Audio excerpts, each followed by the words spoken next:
Il y a aujourd'hui 1,5 million d'orphelins en Afrique du Sud, des enfants qui pour la plupart ont perdu leurs parents à cause du sida et qui pour la plupart aussi sont séropositifs.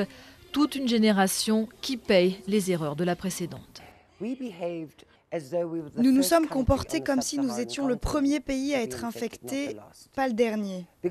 Nous aurions pu décrocher notre téléphone et appeler l'Ouganda, le Botswana. Nous aurions pu dire « Aidez-nous, qu'avez-vous fait qui a marché ? Qu'avez-vous fait qui n'a pas marché ? Nous avons besoin d'aide. » Mais nous n'avons rien fait, nous avons été arrogants. On m'a recommandé de manger des oignons, de l'ail et des betteraves, et les gens sont morts.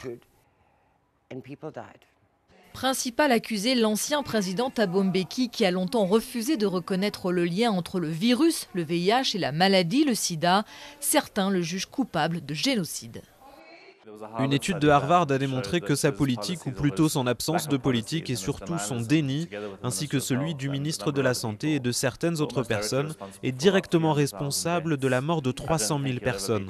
Je ne pense pas qu'il sera jamais jugé pour génocide ou quoi que ce soit du genre, mais je pense vraiment que la responsabilité doit être portée par quelqu'un. Le nouveau président Jacob Zuma a fait, lui, de la lutte contre le sida l'une de ses priorités. Une lutte qui pourrait notamment progresser grâce à 2 programmes de recherche aux résultats prometteurs. Le premier porte sur l'usage d'un gel microbicide qui, appliqué dans le vagin, permettrait de prévenir la transmission du virus par voie sexuelle.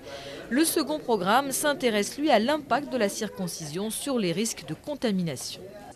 La circoncision est probablement l'une des meilleures stratégies qui en plus est à la portée de tous. Toute personne circoncise a déjà 60% de risque en moins d'attraper le sida, donc quoi que nous fassions, ça va dans le bon sens. Aujourd'hui, la pandémie a enfin commencé à se stabiliser en Afrique du Sud avec une nette diminution du nombre d'infections chez les plus jeunes.